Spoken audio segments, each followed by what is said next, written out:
السلام علیکم ورحمۃ اللہ وبرکاتہ۔ امید ہے کہ تمام ساتھی خیر و عافیت سے ہوں گے، اور دعا ہے کہ اللہ رب العزت آپ تمام دوستوں کو یوں ہی خوشحال رکھے، آمین۔ فتاوی دارالعلوم دیوبند یوٹیوب چینل میں آپ تمام دوستوں کا تہہ دل سے استقبال ہے، سواگت ہے۔ میرے دوستو، محرم الحرام کے مہینے میں اگر کوئی شخص تفریحاً حلیم بناتا ہے اور اس پر فاتحہ بھی نہیں لگاتا تو کیا اس کے لیے اس حلیم کا کھانا درست ہے یا نہیں؟ تو آؤ دوستو، اس کے بارے میں ہم دارالعلوم دیوبند کا فتویٰ دیکھ لیتے ہیں اور جان لیتے ہیں، سن لیتے ہیں۔ سوال: محرم میں میرے کچھ رشتہ دار تفریحاً حلیم بناتے ہیں، اس پر فاتحہ نہیں پڑھتے، تو کیا ہم اس کو کھا سکتے ہیں؟ جواب: بسم اللہ الرحمن الرحیم۔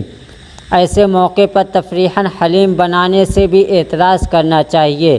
فی نفسہ وہ کھانا حرام تو نہیں ہے، البتہ اس کو کھانے سے اعتراض کرنا مناسب ہے۔ واللہ اعلم۔ دارالفتہ دارالعلوم دیوبند۔